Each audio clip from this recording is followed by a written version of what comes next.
ক্রাফটিমেশন যেহেতু আমার শখের একটা জায়গা, আমার ভালোবাসার জায়গা, আমি হ্যান্ডিক্রাফট করতে পছন্দ করি, হাতের তৈরি মেড ইন হ্যান্ডমেড প্রোডাক্ট করতে আমি খুব পছন্দ করি। সো তার জন্য আমার মনে হলো যে আমি এগুলো নিয়ে কিছু একটা করি, যেহেতু আমি এগুলো ভালোবাসি। কারণ ভালোবাসার কাজ করতে কখনোই আসলে যতই সময় লাগুক কখনোই ওটাকে মনে হয় না যে বোরিং হচ্ছে কিংবা কিছু। সো কষ্ট যখন করব, ভালোবাসার শখের জিনিসের উপর কষ্ট করব ভেবেই ক্রাফটিমেশনের যাত্রা শুরু 2020 সাল থেকে। তো সেখান থেকে পরে 2022 সালে আসলে ট্রেড লাইসেন্স করা, এবং সেখান থেকেই একটু একটু করে ছোট ছোট করে আমার যাত্রা হ্যান্ডিক্রাফটের মধ্যে আমার প্রথমে সিরামিক মাগস নিয়ে আমার যাত্রা শুরু হয়।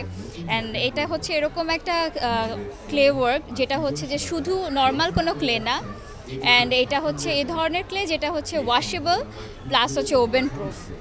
সো এটা করতে প্রথম অনেক সময় লেগেছে আমার, কারণ আমি বাংলাদেশের মার্কেটে নর্মাল ক্লে ওয়ার্কেরও মগ চলে এসেছিল রিসেন্ট কিছুদিন। তো মানুষ ছবি দেখে মনে করতো, যেহেতু আমার কমার্স, সো মানুষ ছবি দেখে মনে করতো ওটা মনে হয় ওই ধরনেরটা, বাট না, এটা ওই ধরনের না, এটা আমার ওয়াশার মেশিন, যেটা ডিশওয়াশার মেশিন, সেটা প্রুভও।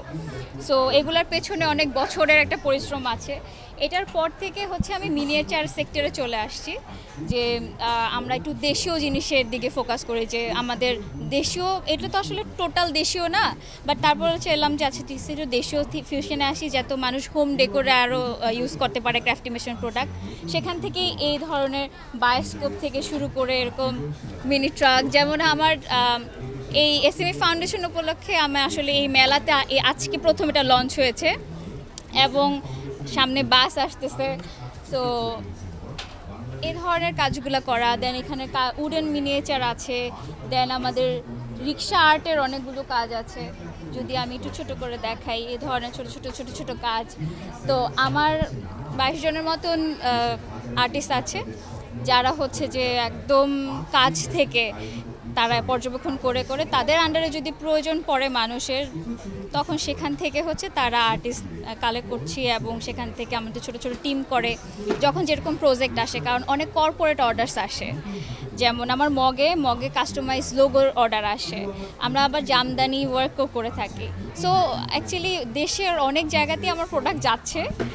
শুধু দেশেই যাচ্ছে বা দেশের বাইরে যাওয়ার কোনো পরিকল্পনা আছে কিনা বা যাচ্ছে কিনা? আমি অলরেডি দেশের বাইরে যাচ্ছে লাস্ট 2 ইয়ার্স ধরে, কিন্তু ডিরেক্টলি যাচ্ছে না, থার্ড পার্টি দিয়ে যাচ্ছে। আমি অ্যাজ এ সাপ্লায়ার তাদেরকে সাপ্লাই। কোন কোন দেশে যাচ্ছে? আমার কানাডা যাচ্ছে, অস্ট্রেলিয়া যাচ্ছে, আমেরিকা যাচ্ছে, অ্যান্ড ইউকে যাচ্ছে। এই যে আপনি যে ডিজাইনগুলো তৈরি করছেন বা বিভিন্ন ধরনের, এগুলো আসলে কারা করছে এবং কিভাবে এই যে বিশেষ করে রিক্সা পেইন্ট বা একদম গ্রামীণ যে ঐতিহ্যগুলো আপনি তুলে ধরছেন, এইটার কারণটা কি? এটা কিভাবে মাথায় এলো আপনার?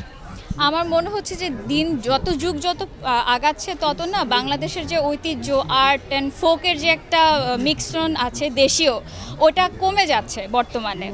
কারণ কি, নতুন প্রজন্ম আসলে প্লাস্টিকের খেলনা দিয়ে খেলতেছে। আমাদের যে ট্রাক বা যেটা আমরা সাধারণত রাস্তায় দেখি, সেই খেলনাটা তার মা কিনে দিচ্ছে না। আমরা নর্মালি রিক্সা প্রতিদিনই বের হতে দেখতেছি। কেন এটা খেলনা হবে না?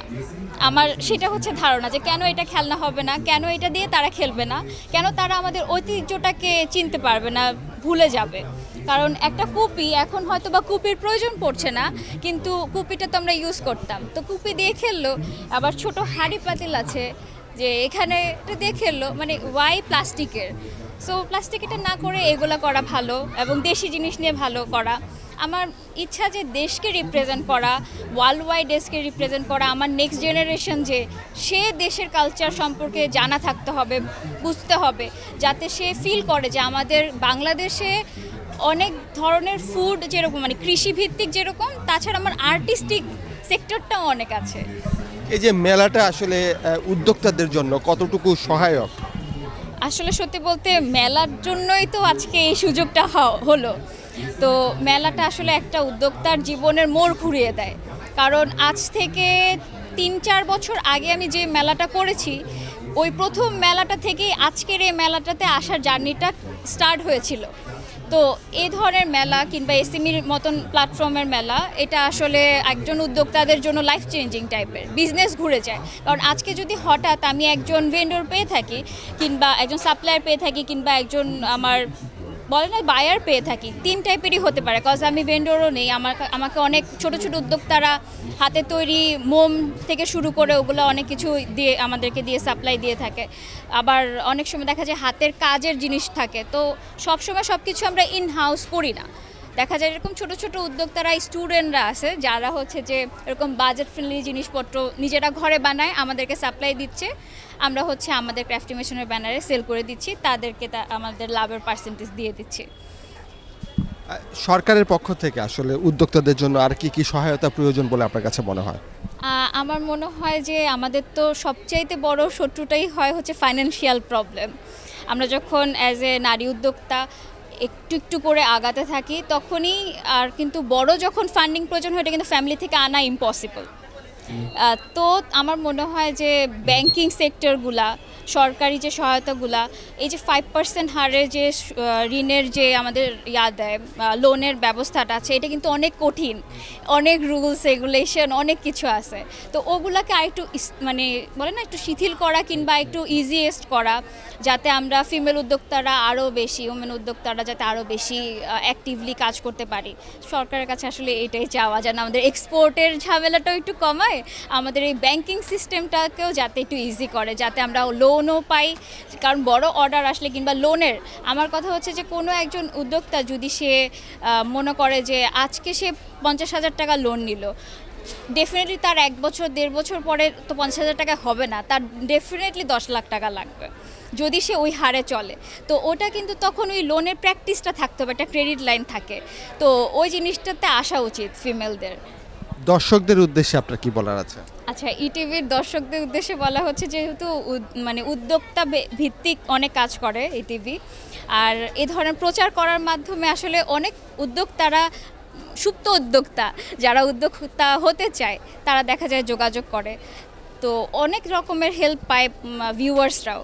সো আমি এটাই বলতে চাই যে দর্শকরা যাতে আমাদেরকে ভালোবাসে, আমাদের সাথে থাকে, কারণ ক্রাফটিমেশনের প্রোডাক্টে আমরা প্রত্যেকটা প্রোডাক্টে 5% চ্যারিটি ওয়ার্কও করি। সো ওটা আমাদের ওয়েবসাইটেও দেওয়া, ফেসবুকেও দেওয়া।